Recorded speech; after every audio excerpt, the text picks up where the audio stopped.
जहां एक 10 साल के छोटे से लड़के निक नामक था। वह अपने माता पिता के एकमात्र बेटे थे। निक के पिताजी एक व्यस्त व्यापारी थे जो अपने बच्चे के साथ समय बिता पाने में सक्षम नहीं थे। निक के सोते समय उनके पिताजी घर आते और सुबह निक उठने से पहले ही कार्यालय के लिए निकल जाते। निक अपने पिताजी के ध्यान को पाने के लिए तड़प रहा था। वह बाहर जाना और अपने दोस्तों की तरह अपने पिताजी के साथ खेलना चाहता था। एक दिन निक शाम को अपने पिताजी को घर पर देखकर आश्चर्यचकित रह गया। निक ने कहा, पिताजी, आपको घर पर देखकर बहुत आश्चर्य हुआ। मीटिंग कैंसिल हुई, इसलिए मैं घर पर हूं, लेकिन 2 घंटे बाद मुझे फ्लाइट पकड़नी है, उसके पिता ने जवाब दिया। कब तक लौटोगे? कल दोपहर। निक कुछ देर तक गहरी सोच में डूबा रहा। पापा, आप 1 साल में कितना कमा लेते हैं? निक के पिता हैरान थे। उन्होंने कहा, मेरे प्यारे बेटे, यह बहुत बड़ी रकम है और तुम इसे समझ नहीं पाओगे। ठीक है पिताजी, क्या आप अपनी कमाई से खुश हैं?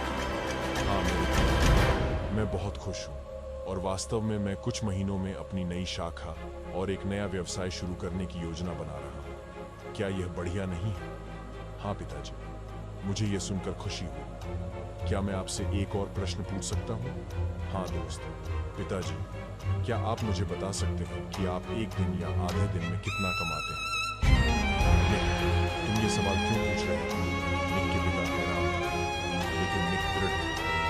कृपया मुझे उत्तर दो। क्या आप कृपया मुझे बता सकते हैं कि आप 1 घंटे में कितना कमाते हैं? निक के पिता ने हार मान ली और जवाब दिया, यह लगभग 200 रुपए प्रति घंटा होगा।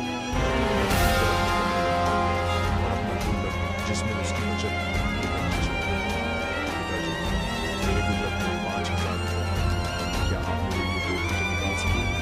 मैं समुद्र तट पर जाना चाहता हूँ और कल शाम आपके साथ खाना खाना चाहता हूँ। क्या आप कृपया इसे आगे कर सकते हैं? पिता ने शब्द दिया। ये कहानी हमें बताती है कि पैसा समय को खरीदने में सक्षम नहीं और दोनों का अपना अपना महत्व है। एक माता पिता अपने बच्चे को जो सबसे बड़ा उपहार दे सकते हैं वह है समय। पैसे से सब कुछ नहीं खरीदा जा सकता। इस कहानी के माध्यम से हमें यह भी सीखने को मिलता है कि सफलता का माप पैसे से नहीं बल्कि खुशियों, समृद्धि और समय के सही उपयोग से होता है।